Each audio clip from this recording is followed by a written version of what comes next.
दोस्तों,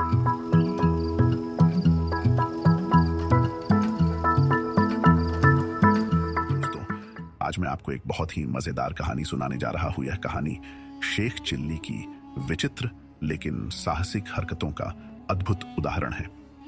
एक दिन नवाब साहब ने कालेसर के जंगलों में शिकार का कार्यक्रम बनाया। कालेसर का जंगल अपने खतरनाक और खूंखार जानवरों के लिए जाना जाता था।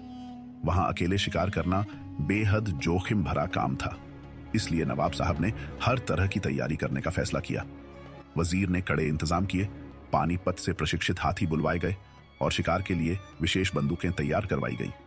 नवाब साहब की यात्रा से पहले ही एक विशेष दल जंगल में भेजा गया ताकि मचान बनवाए जा सकें और जरूरत पड़ने पर हांका लगाने वालों का इंतजाम किया जा सके। जब सब तैयारियां पूरी हो गईं, तब सवाल उठा कि नवाब साहब के साथ इस शिकार में कौन जाएगा। सभी जानते थे कि शेख चिल्ली को ले जाना जोखिम भरा हो सकता है, क्योंकि वे अनाड़ी और नासमझ माने जाते थे। उनके बारे में यह मशहूर था कि खुदा ने उन्हें ज्यादा अक्ल नहीं बख्शी थी और उनकी काया भी दुबली पतली थी, जैसे उन्हें बहुत जल्दबाजी में बनाया गया हो। बावजूद इसके शेख चिल्ली ने जिद पकड़ ली कि वह इस शिकार में जाएंगे। उन्होंने नवाब से कहा कि अगर उन्हें साथ नहीं लिया गया तो वह पीछे पीछे जंगल में पहुंच जाएंगे। नवाब ने उनकी बात सुनी तो गुस्से में बोले, तुम एक चूहे को नहीं मार सकते, शिकार क्या करोगे? शेख चिल्ली ने जवाब दिया, हुजूर, मौका मिलेगा तभी तो कर पाऊंगा।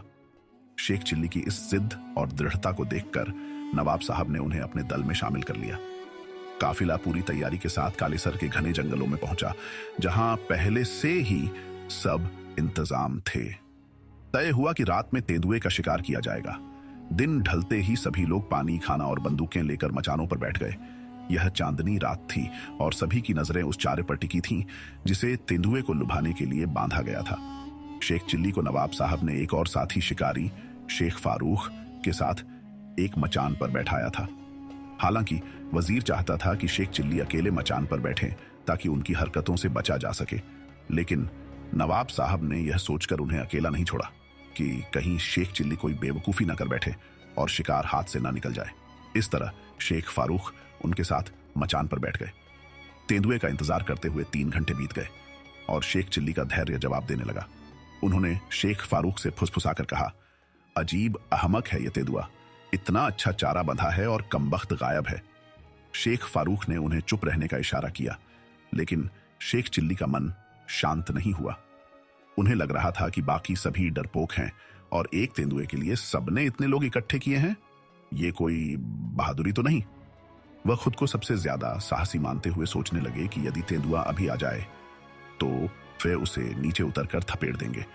शेख चिल्ली अपनी कल्पनाओं में खोए हुए थे कि कैसे वे तेंदुए के पीछे बंदूक लेकर भागेंगे और आखिरकार उसे हरा देंगे। इसी दौरान उन्होंने तेंदुए के आने की कल्पना में ही बंदूक की लबलबी पर हाथ रखा और अनजाने में बंदूक का ट्रिगर दब गया। एक जोरदार धमाका हुआ और सभी लोग चौंक उठे। शेख चिल्ली ने चिल्लाकर पूछा, क्या हुआ? शेख फारूक ने जवाब दिया, शेख चिल्ली, कमाल कर दिया, तेंदुआ चारे के पास पहुंचने से पहले ही मारा गया। यदि शेख चिल्ली ने नीचे देखा और सच में तेंदुआ मरा पड़ा था। दूसरे शिकारी अभी निशाना साधने की सोच ही रहे थे कि शेख चिल्ली की बंदूक चल गई थी और संयोगवश तेंदुआ उसी गोली से मारा गया था। नवाब साहब ने मचान से नीचे उतरकर शेख चिल्ली की पीठ ठोंकी और उनकी बहादुरी की सराहना की। उन्होंने वजीर की ओर देखते हुए कहा, जो भी हो, शेख चिल्ली बहादुर है। हालांकि शेख चिल्ली जानते थे कि यह सब एक संयोग था। उन्हें अंदाजा था कि यह उनकी गलती से हुआ है, लेकिन वे चुप ही रहे और इस तरह अनजाने में हीरो बन गए। यदि आपको कहानी अच्छी लगी तो चैनल को सब्सक्राइब जरूर करें। थैंक्स फॉर वॉचिंग दोस्तों।